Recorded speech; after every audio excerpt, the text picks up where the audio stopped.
Welcome to Hartman Math. This is lesson 4.6, gravity problems. We're going to start with an object that we drop. For example, something like a pen, and we're talking about gravity affecting that. So the height of the object as a function of time is going to equal -16, which has to do with the gravitational pull, times time squared, t squared, plus h sub 0, so a subscript of 0 means the starting height of the object. So if I drop from, let's say, 5 feet, the 5 would go there.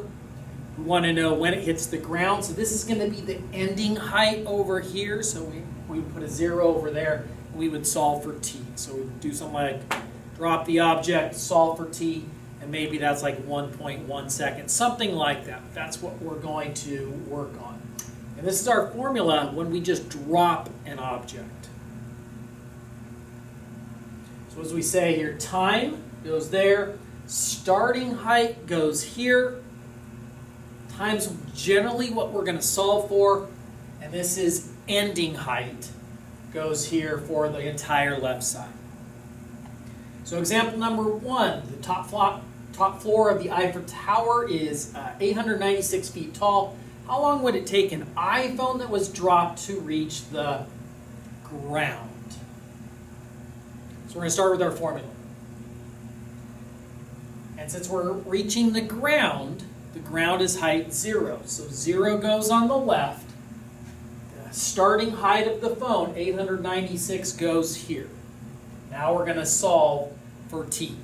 So we want to isolate the t squared part first. We can subtract 896 and then go from there. I like positives, so I might choose to add 16t squared to both sides. And then we can divide by 16. And we don't actually want to do that division. We're just going to leave it in terms of a fraction. We are going to want a calculator. So now, to undo the exponent, we're going to take the square root of both sides. T is going to be the square root of this.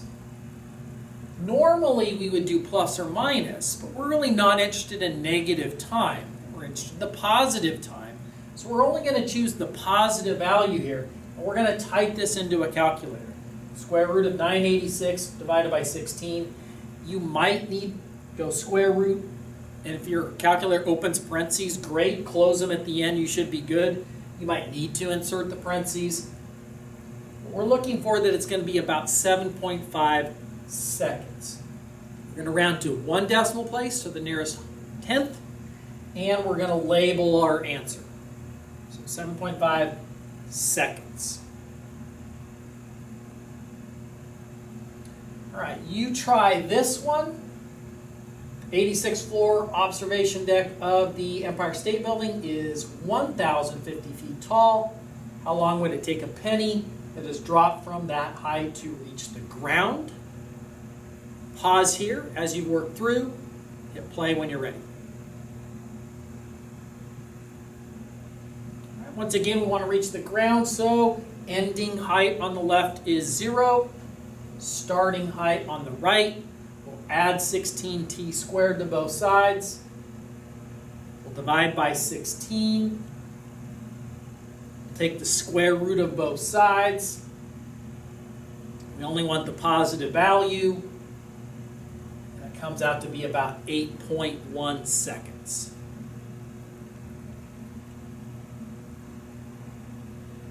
Example number 2, again we're going to do a dropped object, and we drop the phone back to the Eiffel Tower,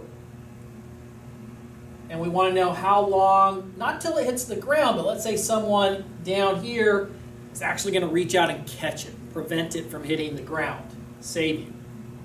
And that's at 190 feet. So we'll go back to example number 1 for the starting height of the observation deck. And instead of on the left side reaching the ground 0, we don't want it to reach 0, we want it to reach a height of 190. So ending height of the phone is now 190 feet. Starting height was the 896. And then just a reminder, the -16 is specific to gravity problems, and it's specific to feet and seconds. If we're talking about meters, it's a little bit different. It's negative 4.9. We're going to stick to feet. So we can subtract the 896, divide both sides by negative 16. Remember, a negative divided by negative is going to be a positive. And now we're ready to take the square root. So input that into a calculator, square root, 706 divided by 16. And you get that it's about 6.6 seconds.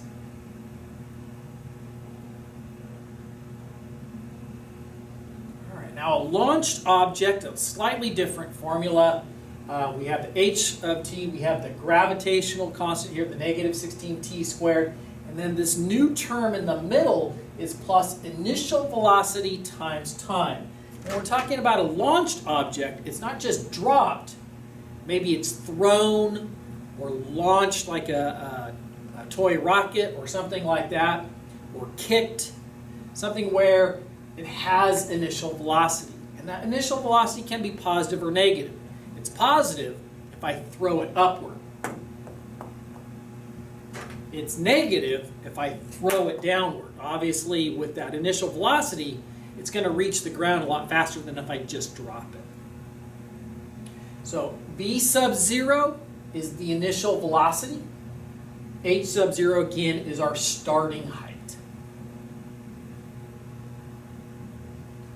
Albert Pujols hits a pop fly at an upward velocity of 83 feet per second. The ball is hit 3 feet above the ground. How long will it take Matt Kemp to catch it at a height of 7 feet? Need to update this problem a little bit. These players are kind of at the end of their baseball careers. All right, let's start with the formula. And we've got ending height of the baseball, it gets caught at 7 feet high. So that's the ending height. Negative 16t squared plus the ball is hit upward, so positive, that's why we're positive here, upward 83 feet per second. So 83 is our initial velocity, v sub 0, times t, plus starting height of the baseball right there where it hits the bat at 3 feet. And now we're going to solve for t. We don't like having the negative t squared, so even though it's going to be more work, we're going to choose to make the right side equal to 0. Okay? So this is not a square root method problem. We're going to do either factoring or maybe the quadratic formula. So we're going to want to get one side equal to 0. So let's add 16t squared, subtract 83t, subtract 3 from both sides. Here's our equation. It doesn't look like it's factorable, so I think we may want to go to the quadratic formula. A is 16, B is negative 83, C is 4. So here's our quadratic formula, the opposite of b, plus or minus, square root, b squared. Remember when b is negative, we want to use parentheses there. Minus 4 times a times c, all divided by 2 times the a. So here, we want to go ahead and evaluate the discriminant there. And it turns out that that's going to be 6,633. So 83 plus or minus square root of 6,633, all over 32. So if we do this on a calculator, if you want to do it in one step, which is fine, 2 steps is also fine. If you're going to do it in one step, you'd want to insert parentheses there. And say the whole quantity there is going to be divided by 32. If you do it in 2 steps, you would just do 83 plus the square root of 6633, hit equals, then divide by 32, hit equals again. That should work as well.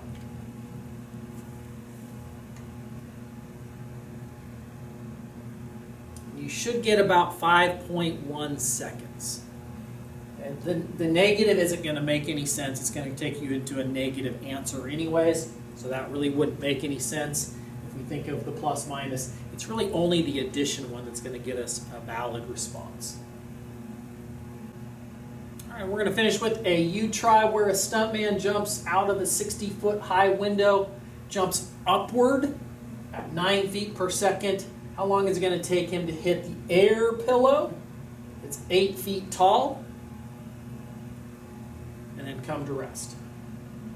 So go ahead and pause the video here as you work through. Again, round to 1 decimal place and use units. All right, so our starting equation, ending height of the stuntman is 8 feet. The gravitational part, initial velocity upward, so plus 9 times t, plus the starting height of the stuntman, jumped out of a 60-foot window. So again, we're going to want to probably make the right side equal to 0 because we don't like the negative t squared. Add that, subtract that, subtract that. Here's our equation in standard form, ready for the quadratic formula. T is equal to, the discriminant part turns out to be 3,409. And again, we're only going to want the plus part here. So whether you do it in 1 step with parentheses or 2 steps, you're going to want to get it's about 2.1 seconds. That's it for today. I'll see you next time.